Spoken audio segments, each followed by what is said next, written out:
Online learning zone में आप सभी का स्वागत है। जैसा कि इस वीडियो के पहले वाली वीडियो में हम लोग समीकरण और सरसमीका के बारे में चर्चा कर रहे थे और कुछ टेक्निकल इशू होने की वजह से जो पिछली वाली वीडियो थी वो डिसकंटिन्यू हो गई। तो इस वीडियो में हम लोग उसी वीडियो के आगे के बारे में बात करेंगे। यानी उस वीडियो में हम लोग पहले समीकरण और सरसमीका के अंतर के बारे में बात कर रहे थे और इस वीडियो में उसी के आगे हम लोग चर्चा करेंगे। तो चलिए शुरू करते हैं ये वीडियो। पिछली वीडियो में मैंने समीकरण और सरसमीका के अंतर के में बताया था कि जो समीकरण होते हैं वो कुछ निश्चित मान के लिए ही उनमें लेफ्ट हैंड साइड और राइट हैंड साइड बराबर होता है। लेकिन सरसमीका में क्या होता है, जो चर राशि रहेगी, जो चर रहेगा, उसके लिए चाहे कोई भी मान हो, वो हर मान के लिए लेफ्ट हैंड साइड और राइट हैंड साइड आपस में बराबर होते हैं। तो यही मेन अंतर होता है समीकरण और सरसमीका में। तो चलिए अब आगे बात करते हैं। हम लोग बात करेंगे रेखीय समीकरण के बारे में। समीकरण के प्रकार में हम लोगों ने रेखीय समीकरण के बारे में भी जाना था। तो यहाँ पर उसको डिटेल में जानते हैं कि जब किसी समीकरण में उपस्थित चर की अधिकतम घात एक होती है, जब चर की अधिकतम घात एक होगी तो वो समीकरण रेखीय समीकरण कहलाएगा। जैसे यहाँ पर एग्जांपल लिख रखा मैंने कि a+3=7। तो यहाँ पे जो हमारा चर राशि है ए की अधिकतम घात एक है। जब घात कुछ नहीं होता है तो घात हम लोग एक मानते हैं। तो यहाँ पर घात की वैल्यू जो है वो एक है, तो ये जो समीकरण है वो रेखीय समीकरण है। उसी तरीके से x+7=93 या 39, ये समीकरण भी क्या है, रेखीय समीकरण है। क्यों?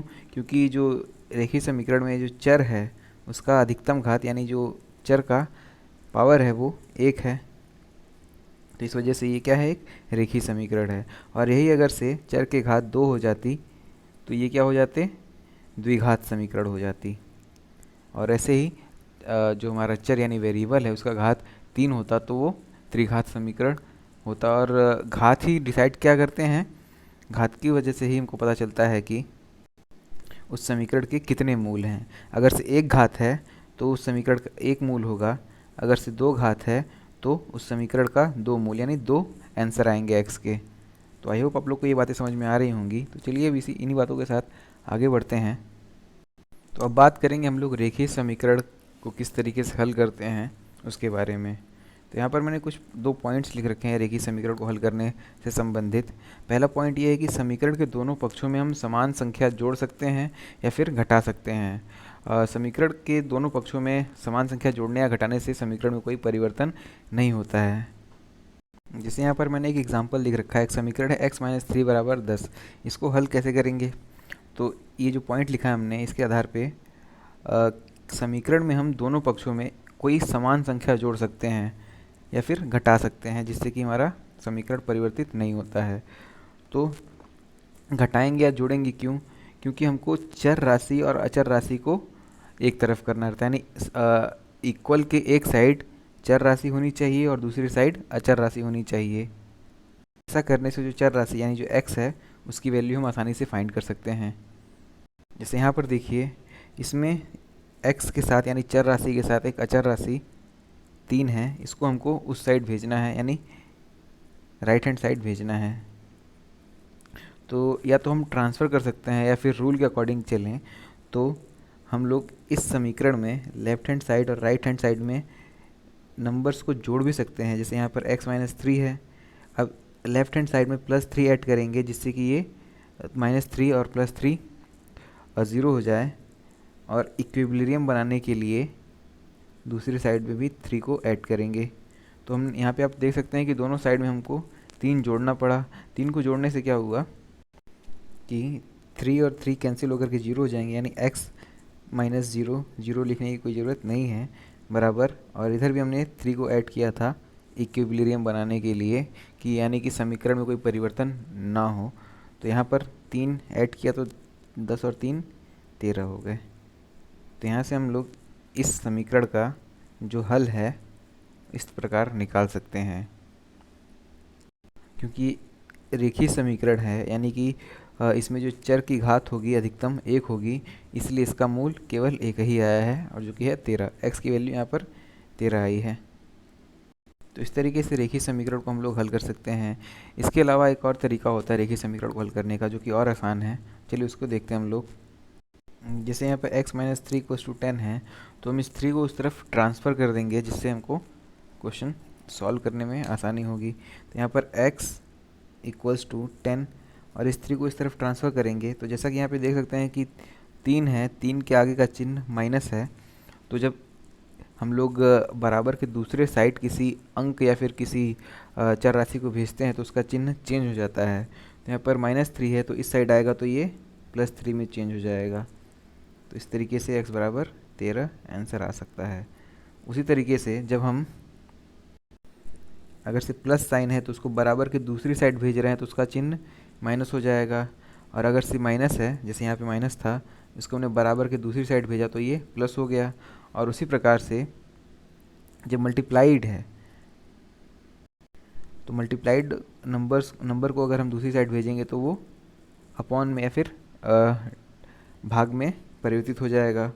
और सेम जब बट्टे में है या फिर भाग दिया गया उस नंबर से और उसको हम लोग दूसरी तरफ भेजेंगे तो वो मल्टीप्लाई में चेंज हो जाएगा। जैसे यहाँ पे आप लोग देख सकते हैं कि 4 इंटू एक्स बराबर 16 है। ये समीकरण है। अब इसमें इस समीकरण को हमको हल करना है, यानी x की वैल्यू फाइंड करनी है। तो यहाँ पर जो 4 है x से मल्टीप्लाइड है, यानी 4 इंटू एक्स है बराबर 16। अब जब हम इस 4 को दूसरी तरफ ट्रांसफ़र करेंगे तो यहाँ पे मल्टीप्लाइड को ट्रांसफ़र कर रहे हैं बराबर की दूसरी साइड, तो वो डिवाइड में चेंज हो जाएगा। यानी x इज इक्वल्स टू 16, ये मल्टीप्लाई में है तो इधर आएगा तो डिवाइड में, यानी 16 डिवाइडेड बाई 4, या फिर इसको हम इस तरीके से लिख सकते हैं 16/4। और इसको सॉल्व करके हम लोग आंसर ला सकते हैं, यानी x की वैल्यू यहाँ से कितनी आ जाएगी, 4 आ जाएगी। उसी तरीके से अगर से डिवाइड में होगा यानी अपॉन में वैल्यू होगी तो उसको हम लोग जब दूसरी साइड ट्रांसफ़र करेंगे तो वो मल्टीप्लाई में चेंज हो जाएगी। तो जितने भी क्वेश्चन हम लोग समीकरण के सॉल्व करेंगे वो ट्रांसफ़र करके ही सॉल्व करेंगे। और ये जो ट्रांसफ़र करके सॉल्व करने वाला जो तरीका है वो और क्लियर होता जाएगा जैसे जैसे हम लोग एग्जांपल्स को सॉल्व करते जाएंगे। तो चलिए आगे बढ़ते हैं हम लोग। रेखीय समीकरण को हल करने का जो तरीका था उसको थोड़ा सा और क्लियर करने के लिए यहाँ पर एग्जांपल है 7 + 5x is equals to 15 + 3x। इसको हल करना है।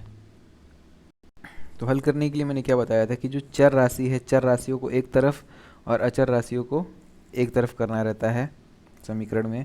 तो यहाँ पर चर राशि 5x है और 3x है, तो 5x और 3x को एक साइड यानी LHS की तरफ लिख लेंगे। तो 5x और 3x यहाँ पर है और 3x का साइन क्या है, प्लस। तो जब इस तरफ आएगा यानी लेफ्ट हैंड साइड आएगा तो ये इसका साइन चेंज हो जाएगा, प्लस हमेशा माइनस में चेंज होते हैं। और इक्वल्स टू 15 है। अब जो अचर राशि यहाँ पर है यानी 7 को जब हम लोग उस तरफ लेके जाएंगे यानी बराबर के दूसरी साइड लेके जाएंगे तो उसका साइन चेंज हो जाएगा, यानी यहाँ पर -7 लिख सकते हैं हम लोग। अब इसको सॉल्व कर लेते हैं। 15 - 3x आ जाएगा 2x बराबर 15 - 7 आ जाएगा 8। अब सेम काम यहाँ पे भी करना है। यहाँ पर 2 मल्टीप्लाइड x है, यानी 2 और x का यहाँ पे गुणा हुआ है। जब हम इसको दूसरी साइड भेजेंगे तो ये डिवाइड में यानी अपॉन में हो जाएगा 8/2। अब इसको हम यहाँ से सॉल्व कर सकते हैं। 2 4 जा 8, यानी x की वैल्यू यहाँ पे कितनी आ जाएगी, 4। तो इस तरीके से हम लोग बड़े से बड़े समीकरण को आसानी से सॉल्व कर सकते हैं और जो अचर राशि है उसकी वैल्यू, जो चर राशि है यानी जो वेरिएबल है उसकी वैल्यू आसानी से फाइंड कर सकते हैं। अब बात करते हैं रेखीय समीकरण के गुणनफल की। तो जितने तरीके के रेखीय समीकरण होते हैं हम लोग किस तरीके से गुणा कर सकते हैं, चलिए उसको देखते हैं।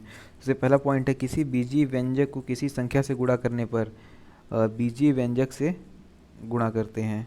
जो पहला पॉइंट है वो ये बता रहा है कि जैसे कोई बीजीय व्यंजक है यानी कोई ऐसा नंबर है जिसमें कांस्टेंट भी है और वेरिएबल्स भी हैं, उसका जब हम किसी कांस्टेंट के साथ मल्टीप्लाई करेंगे तो जो कांस्टेंट वैल्यूज़ हैं दोनों में, जैसे यहाँ पर 2 है और यहाँ पर 6 है, केवल वही दोनों मल्टीप्लाई होंगे, यानी 2 × 6 12।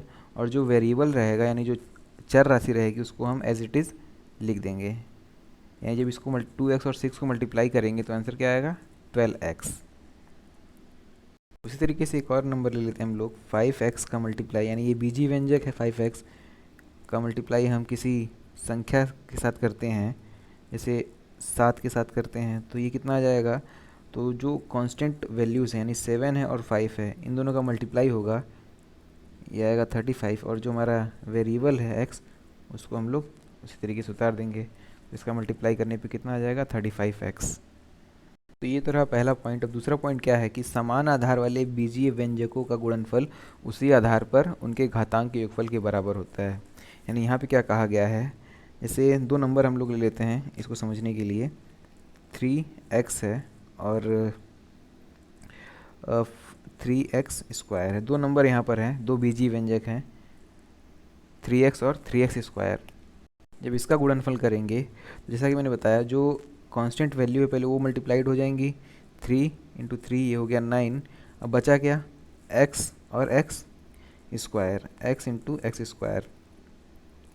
तो जो समान आधार वाले यानी जो x है, समान आधार वाले जो चर राशियां हैं, जैसे यहाँ पे समान आधार से ये मतलब है कि वेरिएबल सेम है। जैसे यहाँ पर x की पावर 1 है और दूसरे x की पावर 2 है, घात अलग अलग है लेकिन यहाँ पे आधार क्या है, समान है।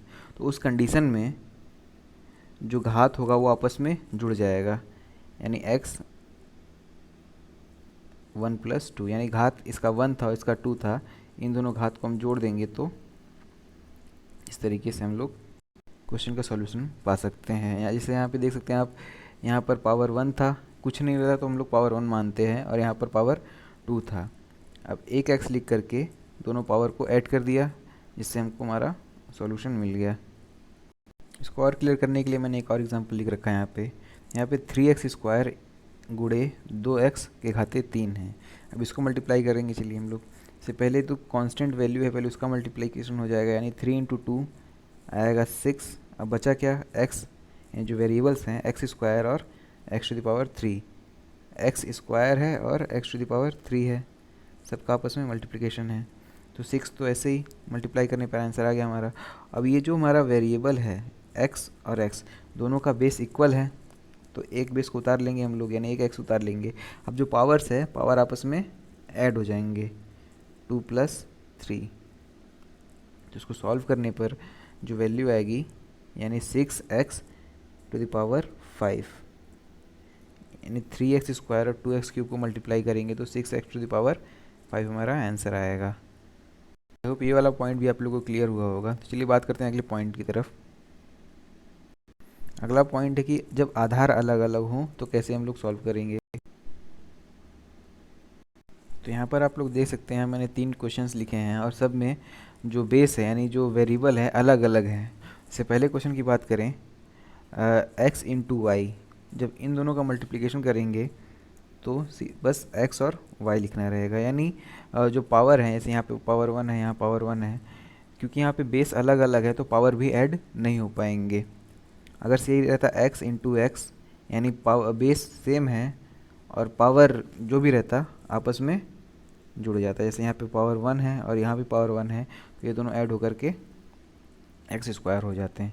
लेकिन यहाँ पे क्या है, बेस अलग अलग है तो एज इट इज़ उसको हम लोग उतार देंगे। और बात करी जाए दूसरे क्वेश्चन की, जिसमें x है, y² और z है, तीनों का मल्टीप्लाई करना है। क्योंकि बेस अलग अलग है तो x, y² और z, इस तरीके से हम लोग इसको मल्टीप्लाई कर सकते हैं या फिर लिख सकते हैं। और यहाँ पर भी देख सकते हैं कि बेस सबका अलग है तो सीधे सीधे हम लोग इसको इस तरीके से लिख सकते हैं। तो जब आधार अलग अलग रहेंगे तो वेरिएबल्स को मल्टीप्लाई करके सीधे सीधे हम लोग इस तरीके से लिख देंगे। तो आई होप ये वाला पॉइंट भी आप लोगों को क्लियर हुआ होगा। चलिए अब आगे बढ़ते हैं। तो जो अगला पॉइंट है कि एक पदी व्यंजक का बहुपदी व्यंजक से गुणा। तो यहाँ पर आप देख सकते हैं ये जो इसमें दो पद हैं, पहला वाला ये है और दूसरा बीजीय व्यंजक ये है। अब यहाँ पे आप देख सकते हैं कि इस वाले जो पहला वाला पद है इसमें केवल एक ही पद है 5x, और इस वाले में 3 पद हैं, एक 3x² है, दूसरा 2y है और तीसरा 3z है। अब इसका मल्टीप्लिकेशन कैसे होगा, चलिए इसको करते हैं हम लोग। हाँ, तो एक पद का बहुपद व्यंजक में गुणा करने के लिए हम लोग क्या करते हैं, जो हमारा पहला पद है यानी जो पहला बीजीय व्यंजक है उसका तीनों में बारी बारी मल्टीप्लाई करेंगे। सबसे महत्वपूर्ण बात कि मल्टीप्लाई करते वक्त हमको चिन्हों का ध्यान देना है।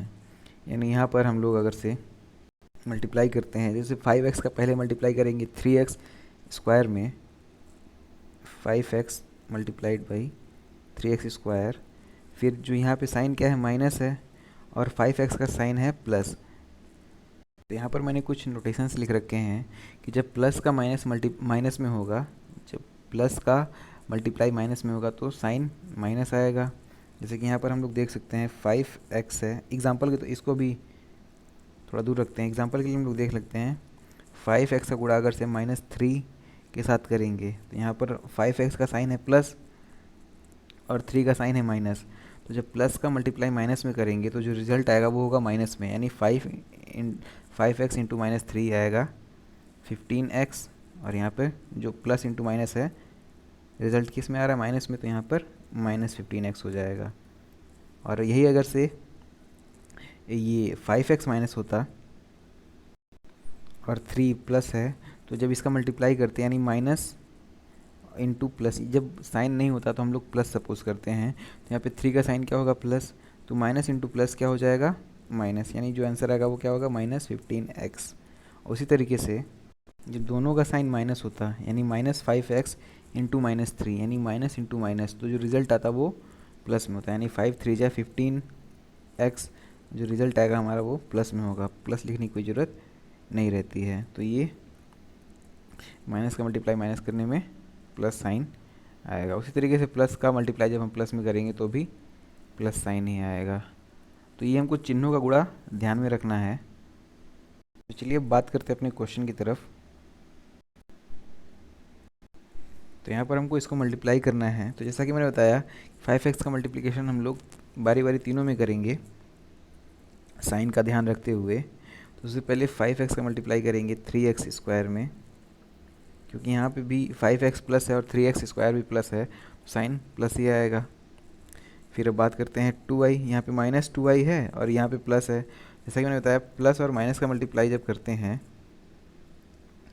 तो जो साइन आता है हमारा वो आता है माइनस, तो यहाँ पे प्लस इंटू माइनस माइनस हो जाएगा और मल्टीप्लाई कर देंगे हम लोग 5x इंटू 2y। उसी तरीके से प्लस इंटू प्लस आएगा प्लस 5x इंटू 3z। इसको मल्टीप्लाई कर लेते हैं हम लोग, तो 5 इंटू 3 आएगा 15। पहले कांस्टेंट वैल्यूज़ की मल्टीप्लाई करेंगे यानी 5 इंटू 3 15। अब यहाँ पर x इंटू एक्स स्क्वायर है, क्योंकि यहाँ पर देखिए बेस समान है x और एक्स स्क्वायर, तो जो पावर है वो ऐड हो जाएंगे यानी x टू द पावर 3। यहाँ पर 1 है और यहाँ पर 2 है, पावर ऐड होकर के 3 हो जाएंगे। फिर यहाँ पे माइनस जो कांस्टेंट वैल्यूज़ है 5 और 2 इसका मल्टीप्लिकेशन करेंगे तो आएगा 10, और जो वेरिएबल्स है x और y इसको एज इट इज उतार देंगे, क्योंकि यहाँ पर जो वेरिएबल्स अलग अलग हैं। उस तरीके से 5 इंटू 3 15 अलग अलग वेरिएबल्स, तो उसको इस तरीके से हम लोग उतार देंगे। तो इसको सॉल्व करने के बाद जो वैल्यू आई हमारी वो है 15x to the power 3 minus 10xy plus 15xz। तो इस तरीके से हम लोग एक पदी व्यंजक का, यानी जो एक पदी हमारा 5x है, का बहुपदी व्यंजक से गुणा कर सकते हैं। तो आई होप आप लोग को ये वाला एग्जांपल समझ में आया होगा। चलिए इसी को थोड़ा और क्लियर करने के लिए दूसरा एग्जांपल देखते हैं। दूसरा एग्जांपल है बहुपदी व्यंजकों का गुणा, यानी इसमें भी दो पद हैं और दूसरे वाले में भी, इसमें भी दो पद है और दूसरे वाले व्यंजक में भी दो पद हैं। अब इसको कैसे सॉल्व करेंगे चलिए देखते हैं। सबसे पहले ये जो पहला वेरिएबल है, यानी जो पहला पद है इस बीजी व्यंजक का, पहला पद x है, x का मल्टीप्लाई बारी बारी दूसरे बीजी व्यंजक के दोनों पदों में करेंगे। फिर उसके बाद जो ये y है इसका मल्टीप्लाई बारी बारी दोनों में करेंगे। इसको हम इस तरीके से भी लिख सकते हैं, x का मल्टीप्लाई इन दोनों में करेंगे यानी x multiply y plus Z. फिर उसके बाद y का मल्टीप्लाई y प्लस जेड यानी इस वाले बीजी व्यंजक में करेंगे। तो यहाँ पे साइन है प्लस का, तो प्लस उतारेंगे y, फिर मल्टीप्लाई करेंगे y प्लस जेड से। तो ये पहला स्टेप है ये। अब इसके बाद क्या करेंगे, x का मल्टीप्लाई y और z में, फिर y का मल्टीप्लाई y और z में। इस तरीके से हम लोग कर सकते हैं। चलिए x का मल्टीप्लाई y में करेंगे यानी x इंटू वाई, इसको डायरेक्टली हम लोग एक्स वाई भी लिख सकते हैं। फिर यहाँ पे साइन प्लस है और x का भी साइन प्लस है, तो यहाँ पे प्लस लिखेंगे हम लोग, x into Z, X Z आ जाएगा। फिर यहाँ पर ये वाला सॉल्व हो गया। अब ये यहाँ पर प्लस साइन है, प्लस उतार दिया हमने। अब प्लस वाई इंटू वाई, ये हो जाएगा वाई स्क्वायर। और y इंटू जेड, यहाँ पर भी प्लस है, यहाँ पर भी प्लस है, तो ये हो जाएगा प्लस वाई जेड। और यही जो सॉल्व करने पे आया है, यही हमारा इसका गुणनफल है, यानी ये आंसर है। तो इस तरीके से हम लोग बहुपदी व्यंजकों का भी गुणा कर सकते हैं। तो आई होप आप लोग को इतना क्लियर हुआ होगा। तो आज की इस वीडियो में बस इतना ही, और इसके बाद हम लोग अगली वीडियो में इस टॉपिक से रिलेटेड कुछ ऐसे क्वेश्चंस को डिस्कस करेंगे जो कि प्रीवियस एग्जाम्स में पूछे जा चुके हैं। बेसिकली वो सारे क्वेश्चन डीएलएड सेकेंड सेमेस्टर के प्रीवियस एग्जाम से होंगे। तो आई होप आप लोग को ये वीडियो पसंद आई होगी। अगर से पसंद आई तो प्लीज़ आप लोग इस वीडियो को लाइक करिएगा, और जितना हो सके उतना शेयर करिए। और अगर से आपने मेरे चैनल को सब्सक्राइब नहीं किया तो प्लीज़ मेरे चैनल को सब्सक्राइब करिए। और वीडियो से रिलेटेड जो भी आपके व्यूज़ हैं वो आप मुझे कमेंट करके बता सकते हैं, जिसके मैं